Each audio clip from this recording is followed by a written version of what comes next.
legacy of Dr. Gentry's work itself, his monumental Agaves of Continental North America, the Bible for the diversity of agaves, or the more focused yet essential Agave family of Sonora, or Agaves of Baja California, or his beautiful and lasting 1942 ethnographical work, Rio Mayo Plants. If you don't know any of these, I recommend on Monday, find yourself some copies and enjoy. You know, I also think it is due to the work and brilliant careers of his proteges, like Wendy Hodgson and Gary Navhan, among others, who have taken our understanding, consideration, and conservation for agave to new heights, and whose efforts we have the honor to witness and learn from firsthand. In many ways, it is also the conceptual framework Dr. Gentry provided that has helped me get my head around and understand the relationship between people and agave. Dr. Gentry identified it as the human agave symbiosis, which in his words is the uses of agave are as many as the arts of man have found it convenient to devise. A mutualism between two disparate organisms. This is a relationship that has evolved over millennia to today. Where do we go from here? The efforts of this year's Howard Scott Gentry Award recipients, Diana Pinzón and Fabi Torres Monfil, are helping us think through important questions as the extent and scale of agave production reaches unprecedented levels. As Dr. Gentry stated, man's problems are his own. Agave has been but a wheel of fortune. There are many people thinking through and taking action to address some of the challenges and opportunities we face today. Many of you are in this room and are here at this year's festival, where we will have the time and space to explore and discuss many of these topics. Few, though, are giving voice to the conservation and ethical issues at the core of expanded agave production, like Fabi and Diana, who unflinchingly address the elephants in the room, especially as two women in a male-dominated space. Through their work, they push for us to grapple with questions like, is it appropriate to grow agave species that are endemic to the restricted canyons, mountains, and desert floors of the valles of Mexico, far from these regions where they evolved? How can the cultural and biodiversity underpinnings of Mezcal be maintained as the scale and production of Mezcal increase? How should agave domesticates be utilized and by whom? Agave has been recognized as perhaps the best plant to help us navigate agriculture in a hotter, water-scarce world.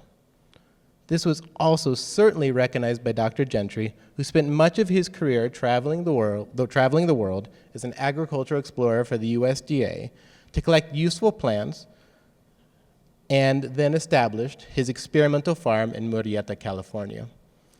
There, he continued his work on arid land crops with a particular and continued focus on agave.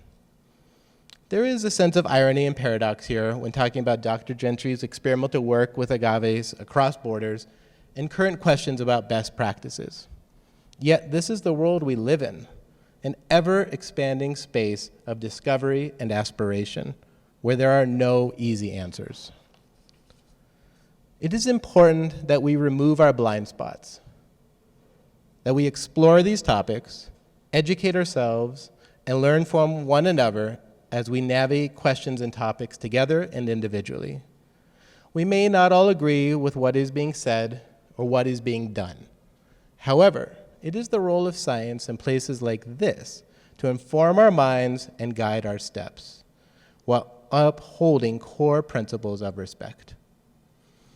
Sometimes there may be a path forward to address and mediate the issues that have been raised and considered. And sometimes the best action may be no action at all. We appreciate the galvanizing role of Diana and Fabi, their uncompromising commitment to core values of the cultural and ecological foundations that support Mezcal production, and recognize their efforts with this, the 2025 Agave Heritage Festival Howard Scott Gentry Award. Felicidades, Diana. Gracias por estar aquí y adelante.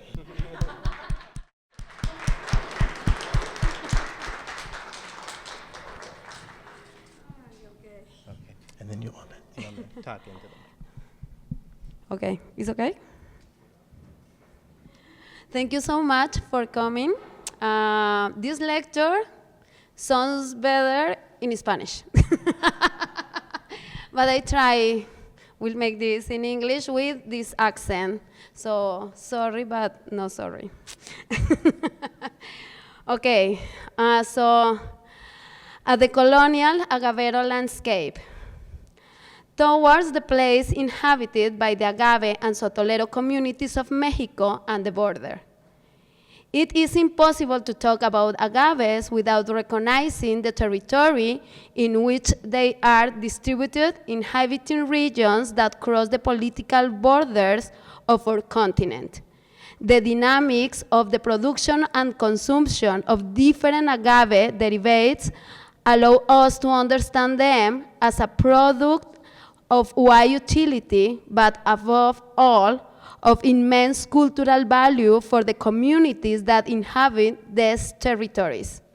For decades, Mexico has been a country commercialized as a tourist destination that responds to the adjectives of colorful, authentic, or Instagrammable, low cost, and long range. And in this country, which many people define through series or movies, agaves are not only fundamental in popular culture, but also have the largest number of endemic species. Of the almost 175 species of agave classified in the country, 70% are endemic. In the last 2 decades, agave has become an icon of the distillery industry. This is the gateway to endless business opportunities ranging from the illegal trafficking of many of these species to the collectors around the world, as well as a profitable business opportunity within the growing investment of foreign and domestic capital in the global distillers market. Due to the rise of agave distills worldwide, communities and ecosystems associated with the agave have been gradually but steadily transforming throughout the country. In 2025, the level of commodification, usurpation, and devastation of biocultural heritage is so deep that it would be possible to affirm that the communities are going through a new process of colonization. And the colonizers are those individuals or business groups that seek to enrich themselves by exploiting Mexico's natural resources and cultural heritage. These dynamics have fractured and disrupted entire communities and ecosystems.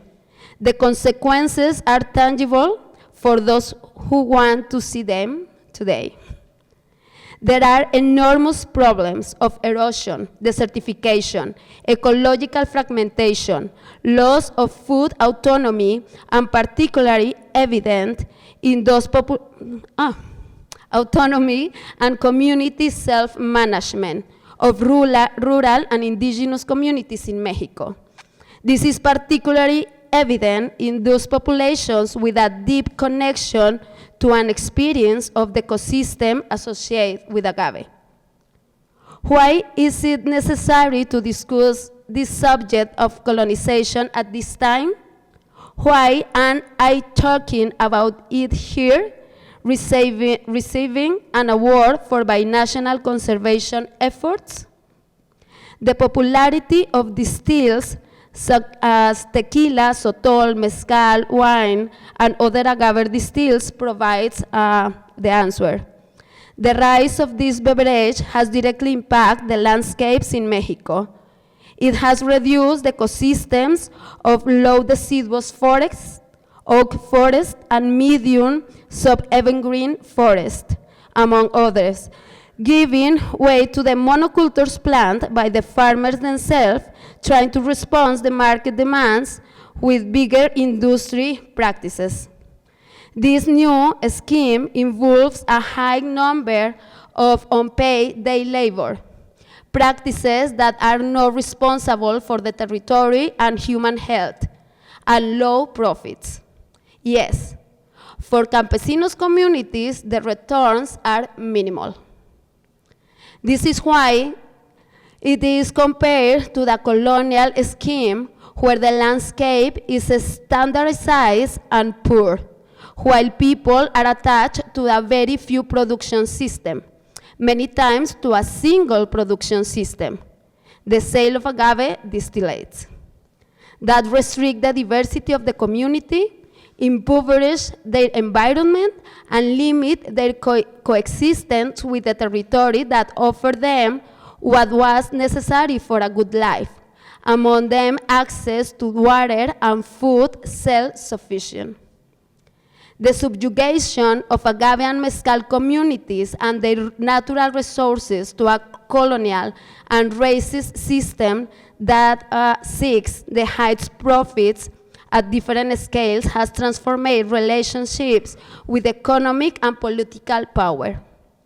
The latter are the ones who make decisions about the future of the natural resources and the people.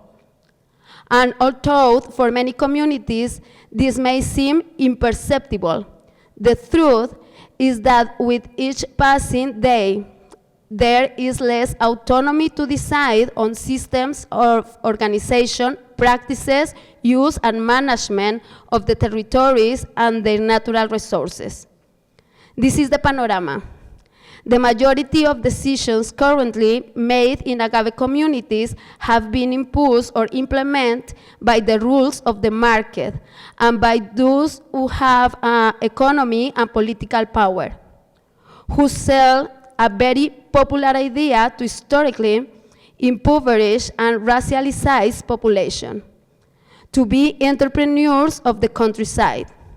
But this leaves aside the socio-cultural aspect that gave value and life to agave distills, that knowledge about the territory and tradition that have accompanied the use of these species long before their popularity.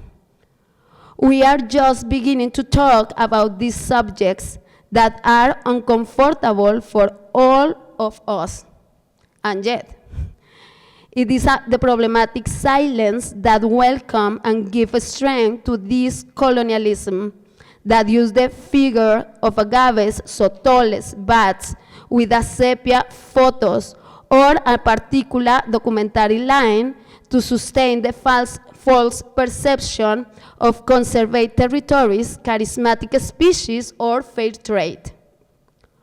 All of the above is a discourse, because words, and now also image, hold everything.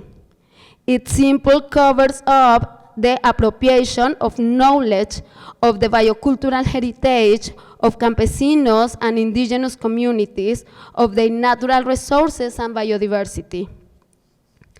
It's a tricky system that one of the hand offer miracles solutions to the proposed challenge and make consumers think that they are buying an artisanal product that respect and care for the territory and the people who produce it.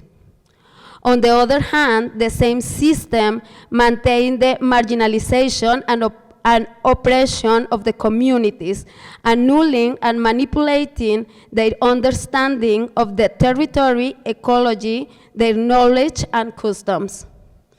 We are losing the community genealogy, and in turn, the genealogy of the landscape and ecosystem. The dissident and community voice is marginalized in the face of the objective of planting more agaves, most of them product of clones. They use pesticides, herbicides, and highly residual agrochemical. Is encouraged in order to maintain the market covered. There is a total and profound absence of public debate, since even what appear to be technical decisions end up selling the false discourse of entrepreneurial farmers or the positive effect of the market in improving the quality of life of the communities. In contrast, the agave populations have lost the land used to grow food, the milpa, to replace it with agave monocultures to make mezcal. Thus, they have exchanged the native corns for an industrialized product such as maseca. But they have also stopped singing the water flow, the birds singing, or the bats arrive. And we are not talking about communities in a vulnerable situation, but impoverished. Impoverished because despite singing sales contract with brands of high, medium, or low recognition, mezcal money has taken away their self-sustainability, food sovereignty, and is taken away their roots and their link with the territory. When language and communication are deprived of the opportunity to express, feedback, and understand the natural resources we use, it's clear that we have been colonized again. Now that the dispossession and devastation are more clear, visible, evidence is coming to light of all extractive practice of which, even today, very little is known or discussed. International organizations that initially want to sell us the idea that their work and the mission was aimed at combating climate change are now revealing their true objective: to take a slice of the beverage market pie. These organizations have been plundering Mexico endemic agaves for years, moving their seedlings or seeds out the country to replant them in other countries to profit. We know this because some of them visit our communities, and we know that cultural expressions and stories for our people's connection with our plants and our beverage were shared with them. They took our endemic species without dialogue, communication, or permission, in a power relationship that usurps and exploits the intangible cultural heritage and the agave and mezcal peoples from Mexico, as well as the biological material for our country, the biodiversity associated with the ecosystems where agaves are distributed, where bats migrate and territories their inhabitants connect. If they treat the agave as an object, the bat as a design, and mezcal as a product, we will continue to fight for the rescue of the spaces that are collectively created to establish ecological and political relations in defense of our intangible cultural heritage and in defense of the campesinos and indigenous people that inhabit the American continent. That America that, as in Spanish, goes from Canada to Chile and Argentina. To fight against all odds behalf to a species with which coexist, to protect the species of the green list, and to recover the species on the red list of the IUCN.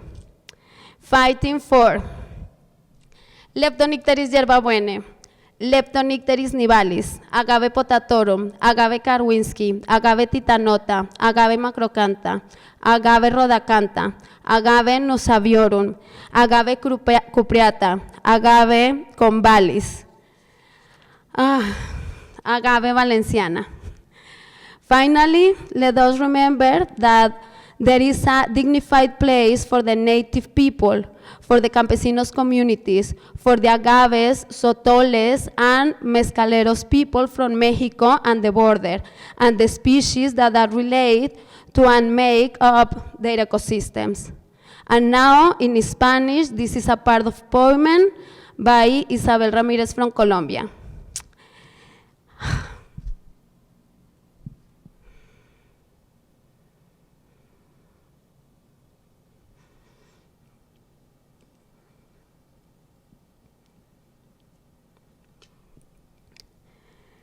que pare la rueda violenta de todo este sistema, que por plata aprieta el campo y la tierra, que en las avenidas ardan las tanquetas, que seamos manada, la leche y la teta, semilla y mazorca, alimento y memoria, sancocho de leña que alcance para todas, fuerza para resistir, libertad para elegir, vida para despertar, para darlo todo y nunca callar. We have a voice for all of these species. We have a mission. And it's no matter what is our country. Our planet is, no, our planet. And now in this new actual moment, we have a more responsibility for that. If not everything, it's out. So for me and for Fabi, we are not rich people. We don't have money, but we have our body, our thinking, our mind, and we decide put all of this in try to rescue and help all of these species. I love the mezcal, but I can't live without mezcal, because if the final price of mezcal or distills or beverage market is the extinction all of that species, I don't want mezcal, because my mezcal represents that all of that communities doesn't have water. And now in Mexico, the big problem is the water.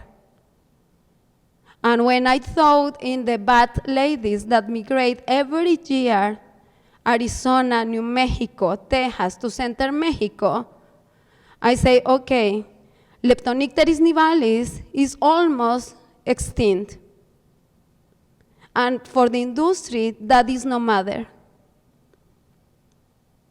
It's totally irresponsible, and I feel shame a lot of times to become of this industry, because I know we are part of the problem. We recognize with Fabi, we are really big part, no, to the problem. And yeah, we have responsibility, and with our consumers, we show all our ecological impact. And we say this is all our activities for mitigate that ecological impact. And for that reason, this year, just we produce 1,000 liters, no more. And we need to be okay with that. Because if Fabi's family doesn't have water, why we have mezcal? No makes sense for us. And okay, yeah.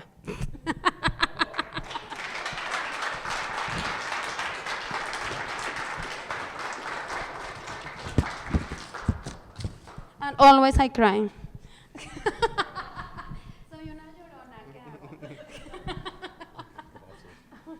We have time for questions, comments. Please, anybody who has anything you'd like to say. Gary? Thank you so much. I think these issues are fundamental for everything we do at this foundation, but everything that is in the dynamic between Mexico and the U.S. and Mexico and Europe, too. And I should say, now we have not just U.S., but Australia, Israel, Peru, Ecuador, and France making agave distillates. And without those connections that you're talking about. I think one of the paradoxes that we're having difficulty understanding is how even attempts by indigenous communities like the Purépecha around Pátzcuaro to have a denomination of origin for their own mezcals there, I forget what it's called, comil or something, I know it's not comil, it's something else, was discouraged by the Commission for the Denomination of Origin of Mezcals to say, no, come in our big family don't have your own denomination of origin. So the colonial thing is not only the 7 countries that I mentioned, but also the republic bureaucracy saying, well, this is sovereign to all of Mexico, where the Purépecha were saying, no, our endemic agave and our cultural practices are sovereign of the Purépecha. And I'm wondering if you could talk about how you can guide us into thinking more ethically about those issues.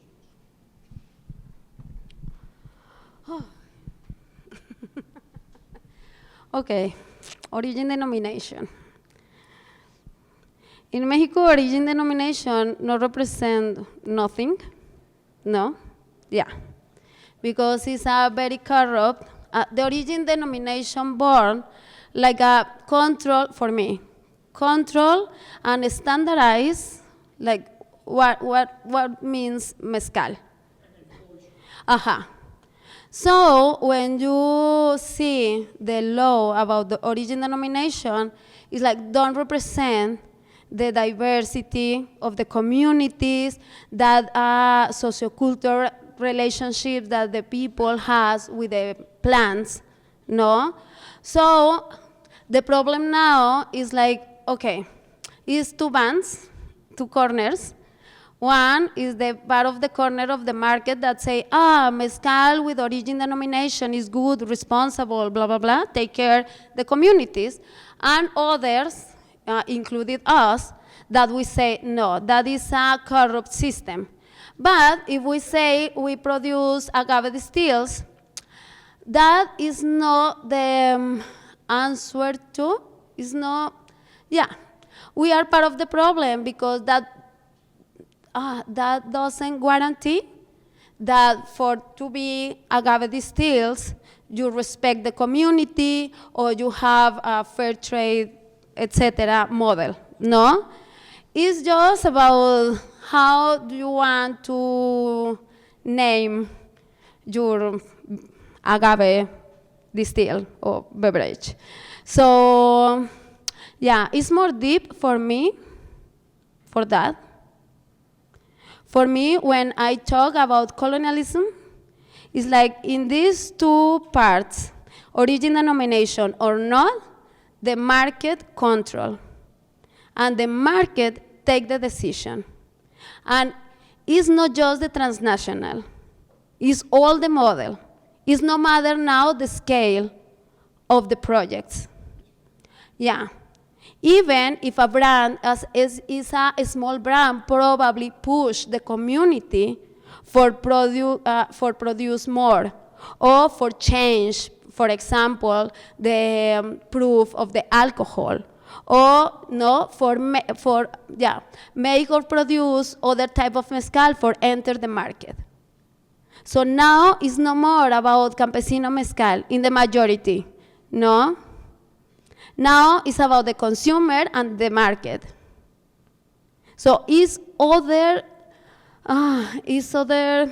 ¿cómo puedo decir esto? Ay, quisiera decir tantas cosas en español ahorita. It's other type of the colonialism, because the end of the day, the people that have the power of the money, no, control in different scales the market. Yeah, but, I live here. I'm part of the problem. I'm Diana Pinzón. I live in Albuquerque. I have the money for sometimes support the project. But for 10 years, Fabi and me make a dialogue and conversations, and I need to respect. And in one moment, I need to say, the Fabi's family don't need that I save them, no? Or rescue them. They have a life. My role inside the project need to be other. Because probably we produce the next year just 100 liters, and that is for the parties of Fabi's family. And that is okay. And I need to say it in that moment, okay, for me it's okay. Because it's part of their customs, no, and yeah, their relationships.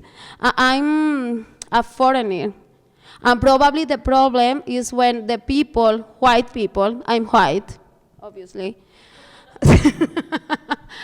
visit Mexico, rural communities. Sometimes that line is, ¿cómo puedo decir borrosa? Blurry? So we cross the line and we think, that people need to me. It's an ego. But no, that people need that we respect them. No. Otro mezcal. Todos necesitamos mezcal. Deberían darnos un mezcal mientras tenemos esta plática. I just have una preguntita. What was the name of the poet and the poem again? You could repeat that? Es Isabel Ramírez, de Manizales, Colombia, y de hecho es cantautora. Y hay algo que vi en una entrevista de ella ayer, y ella decía que si no le cantaba a las comunidades colombianas que habían sufrido violencia, no tenía sentido su arte. Porque todos, everybody here live in the cities. Está chido, ¿no? I don't know, the city and the governor or management fix everything. But in rural communities, the problems is now, no, is real. The Fabi's community receive water now, today, each 14 days. You can imagine that you open, no, your llave water cup, in your apartment, and every 14 days, the water drop. That is the real situation for a lot of tequilas, mezcaleros, rum communities in Mexico. Aguacateros, berries, etcétera, etcétera, etcétera.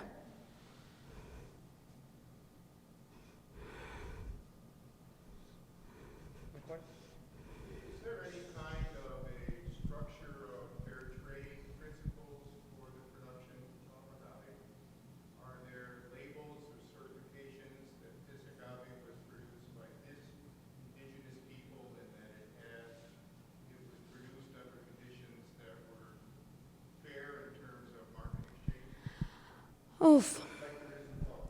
Yeah. In the mezcal market or agave spirits, in all Mexico, I can say we are not sustainable or fair trade. Why? Because, es que necesito que alguien me ayude a traducir, tengo muchas cosas en la cabeza. ¿Me ayudas a traducir? Bueno, no hay un costo real, no hay ningún proyecto que tenga costo real de su producción.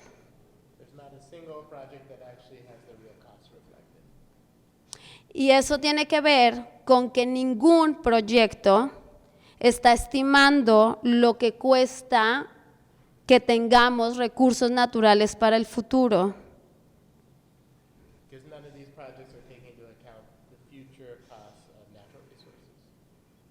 So in Mexico, the trend is like anybody say, good price is I don't know, per liter is $15. So other projects say, no, I'm fair trade because I pay $20. But nobody has the real cost, estimate. So we don't have fair trade. Nosotros nos engañamos todos, todo el tiempo. Y lo peor es que vivimos bien con eso. ¿Cómo puedo decir eso? Yeah, we lie to ourselves and we live good with that. We are very hypocrisy. Sí, somos, somos los más hipócritas. Y todos los que estamos acá, que estamos en ese mercado, sabemos que es así. y nos acostamos y nos levantamos bien, sabiendo que estamos jodiendo a las comunidades con las que trabajamos. We leave the market as functioning and that's kind of the status quo.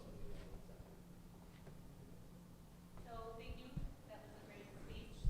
And I asked two questions. One is, people come to, this is my second time and enjoyed it. So two questions. One is, what made you start your Mezcal brand? What inspired you, I guess, and why was it to show that there was some sort of sustainability, a limit, and whatnot? So that's the first question. The second question is, people come, and I've talked to people last time, people come here to learn too, because they want to start. Last time I came, somebody wanted to start a sotol, mezcal, and they did, and they showed me their Instagram. So, is there advice you would give to that person? Because what if they ask you, well, I want to be more sustainable. Is there such a thing? You said no, but how are you doing it then? Okay. The first is I'm forestry engineer with a master in conservation of natural resources, and I'm working in Mexico in ecological restoration projects for the last 18 years. And how born Sinacantan is a long story, but I try to resume. That guy there, Chad, my husband, he was a Peace Corps volunteer 10 years ago, 12 years ago, yeah.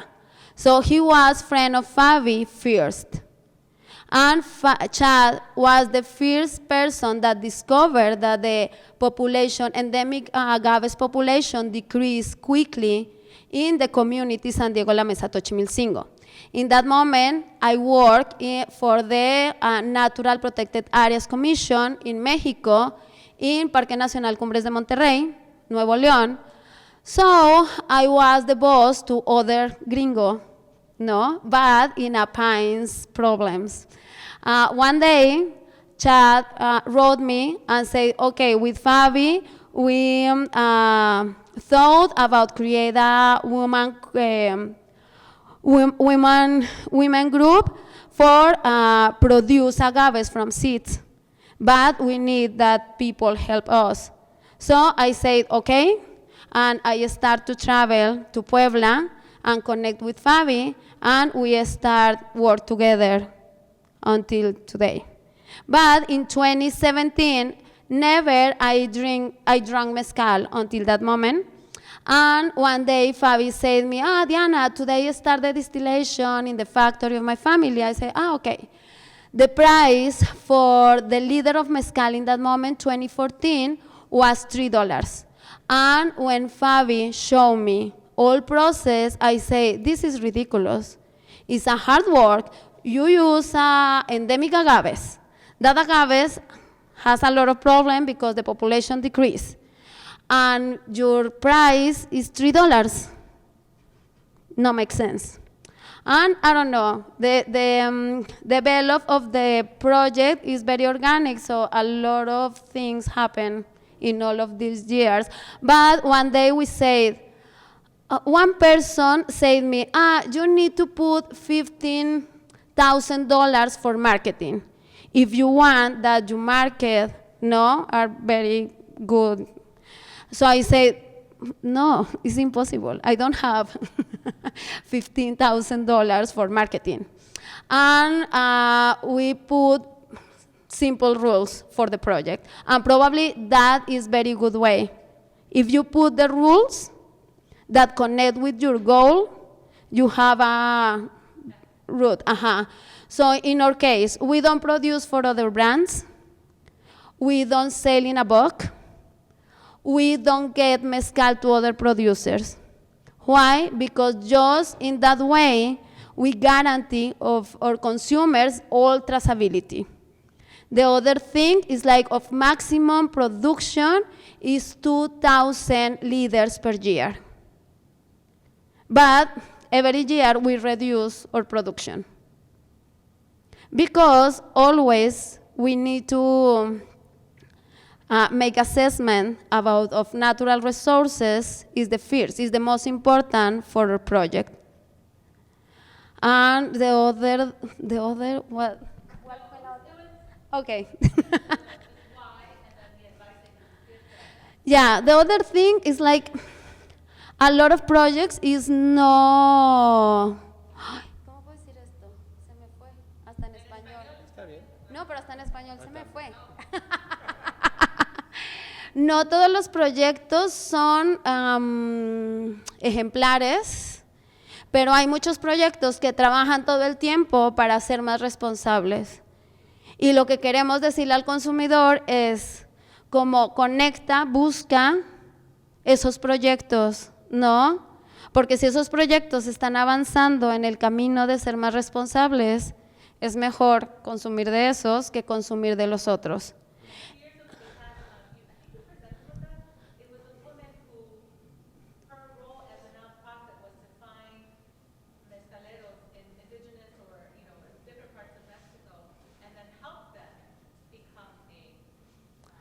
Sí, it's like, I don't know, a lot of red flags in this. If the project say we are sustainable, red flag. If the project say fair trade, red flag. If the project have icons like a lot of agaves or people, vulnerable situation with the sepia photo, red flag. Yeah, because we romanticize the vulnerable situation. And Instagram support everything. So you need, if you are a consumer, you need to ask questions always. Because if you ask questions to the project, a lot of, in one moment, you say, okay, this project lied or not. And if you can visit the project, that is very good, probably the best, because if you visit the community, you can say, okay, where is the money? Because it's a mystery, where is the money in this business? So another, I had some water. Ay, thank you. Another question? Yeah, please. Ay, mi amigo querido. Somos muy amigos, quienes no lo sepan, nos mandamos un montón de correos, él y yo. This could be a whole conversation, but is there any reason to think that environmental or economic policies of the federal government of Mexico might address some of the concerns you're talking about? No entendí bien esa pregunta. Sí, algunos de los programas o acciones del gobierno federal de México. Las políticas. Ajá. Es posible que las políticas del gobierno nuevo en México, sus políticas económicas, sus políticas Sí. económicas, las políticas medioambientales pueden ayudar con varios de los asuntos que describen. Que describes. Sí, I don't believe in the government because it's very corrupt. Yeah. No, I believe that the consumer, no. I believe that the consumer has the power. Because at the end of the day, the consumer is part of the problem or of the solution. Because you put the money, no? And you get the bottles. So, yeah. Pero, and the other thing is like, now is not all the problem is Mexico. Now, for example, the problem is California. I'm so sorry, but yeah. Yeah, the problem of the biopiracy is really hard. And nobody talk about that.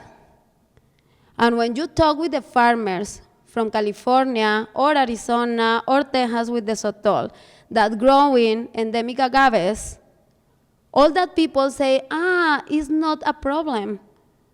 And I say, of course it's a problem because it's endemic agaves that have a deep relationship with that communities.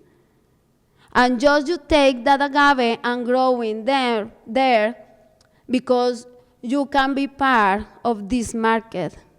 You don't respect the stories behind the relation with the communities and the plant and the ecosystems. So now the situation is very vulnerable for the communities in Mexico. And we need to talk more about that. It's really good? No. It's uncomfortable because, yeah, it's sad. But for the farmers in California, always I fight with the farmers from California.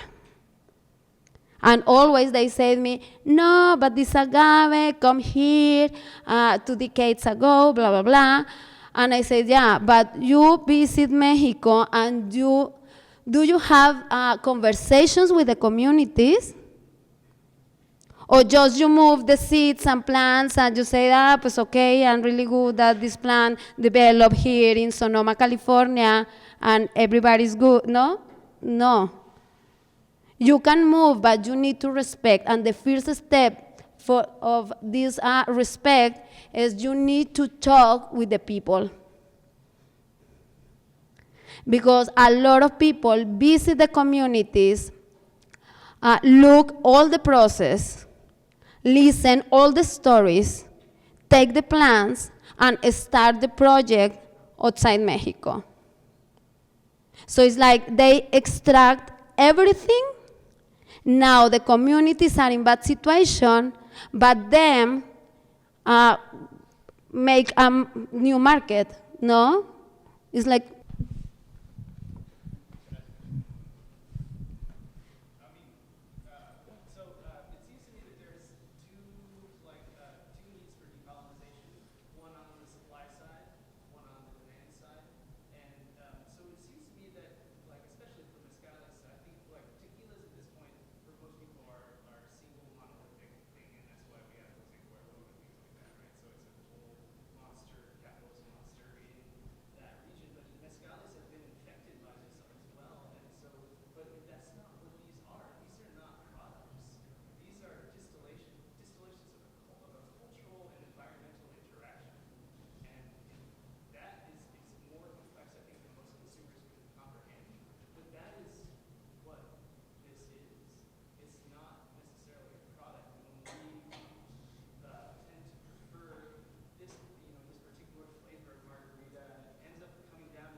probably we don't need to decolonize the consumer.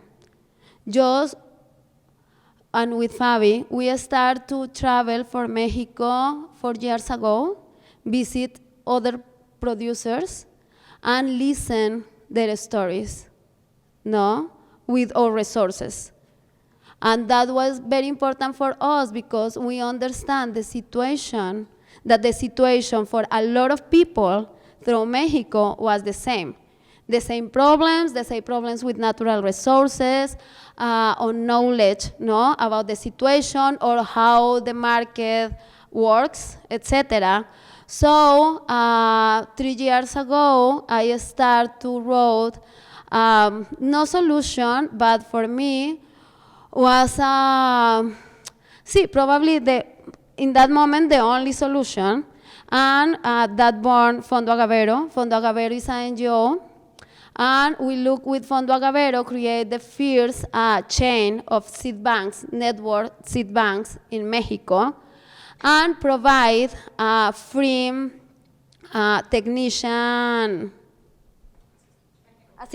technical assistance, to small producers. Because what is the problem? If a small producer, the production is less to $5,000, the person doesn't have resources for pay a biologist or ecologist for understand the ecosystem of nothing, no? We don't have idea about the seeds of agaves or endemic agaves. So now it's a planting clones, no? That is part of the problem. The people don't understand the value of the seeds. And the other thing, we make workshops with that communities. We start with Fondo Agavero, we start in Puebla and Oaxaca, and it's amazing how the people has 3 hours when the people doesn't think in the market, the people start remember the territory, and it's like open the eyes and say, okay, we have our first workshop always is 3 questions. So everybody is in a group, we make a subgroups, no? And the people start to talk about these 3 questions. The first, what is the natural resources that you remember when you were a kid? No. Are you a kid? Blah, blah, blah. Okay, you understand me. This is the first. So the people take half hour or 1 hour, no, for create the answer. And it's like, because the old men of the community say, the river, the butterfly, that beer, blah, blah, blah.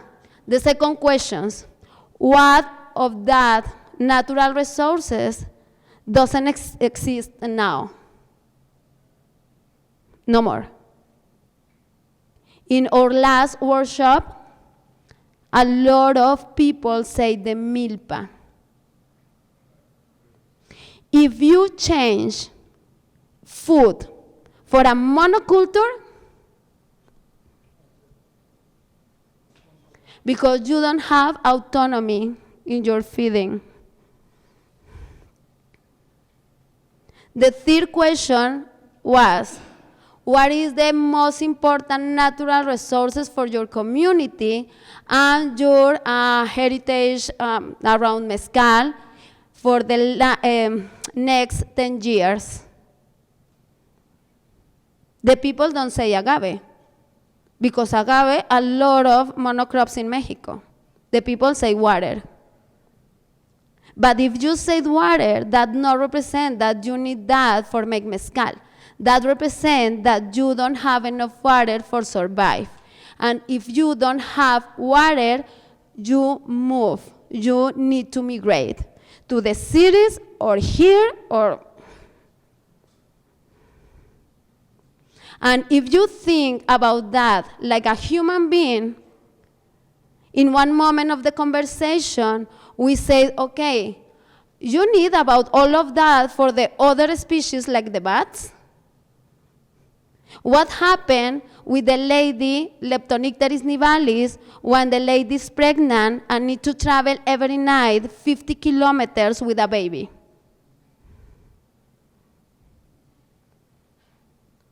And I have a joke like the ladies' bats are mamaluchonas. But no, it's because it's like single moms, no, need to travel with the baby, But it's like, no, this is really sad.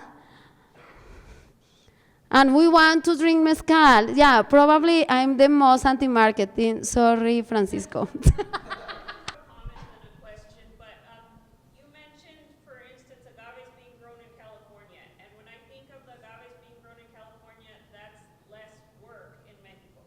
And you also mentioned lack of water, and then that forces humans and animals to migrate. So my comment is just that I worked in immigration law for 10 years. I never hear anything in these discussions about sustainability or agave or mezcal. We never talk about the confluence of mezcal and immigration. So I was just wondering if you had seen anything with that, because for me, I want mezcal to flourish in Mexico so people can live there, work there with dignity. And so the agave in California makes me nervous for that reason. So do you have any thoughts about the immigration mezcal confluence? The immigration mezcal confluence. Immigration mezcal. What was the last word you said? Confluence. La confluencia de migración con agave. Yeah, probably. It's like, now, few brands looking people in Mexico that producers, and they want that producers migrate to California to start the production.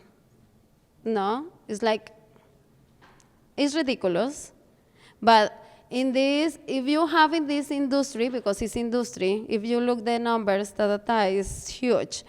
A lot of people, it's a myth about, if you have a project of mezcal, you can be rich in 1 month. No, but a lot of people believe that. For that, a lot of people want one piece, no, of the cake.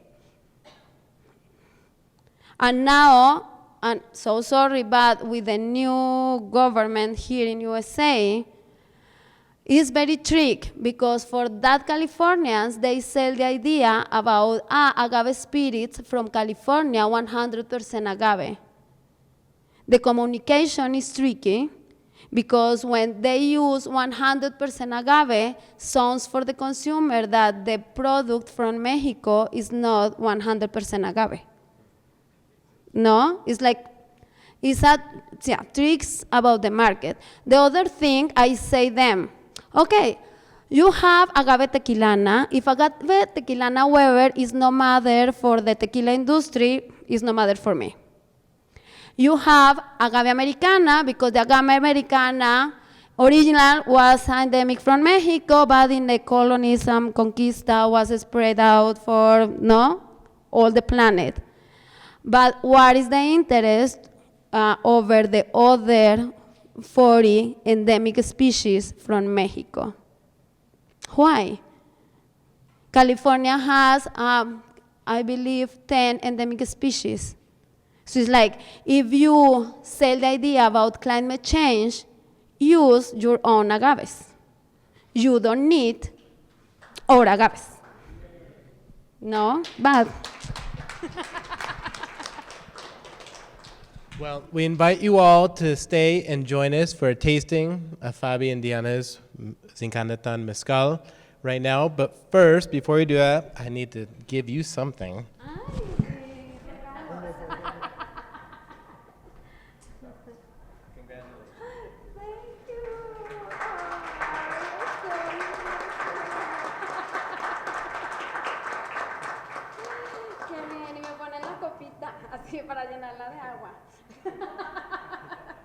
This is a bronze sculpture by local Tucson artist Mark Rossi of Leptonicterus, la mamá, visiting the Los Flores de Mayo.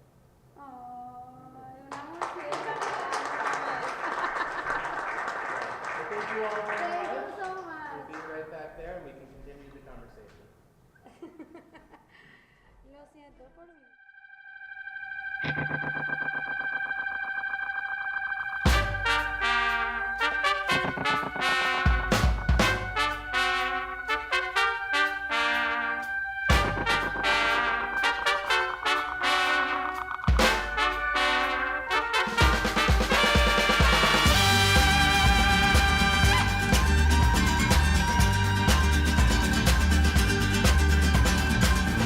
Shadow falls on the door to the 7 lost cities of gold. Finds a raven's head and a rattler's tail, dead in his tracks, this godforsaken soul wanted here, and his curse lingers for years.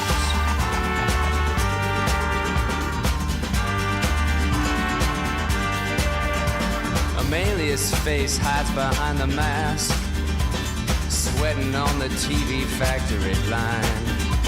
That smile on her face is starting to crack, while welding back the pieces of a shattered heart that's scattered out here with the ghosts of her peers. Searches for her lost child along the river of tears, the river of tears. The end of the working week, when drunken worlds meet, both sides keeping a close eye we're breaking the line here.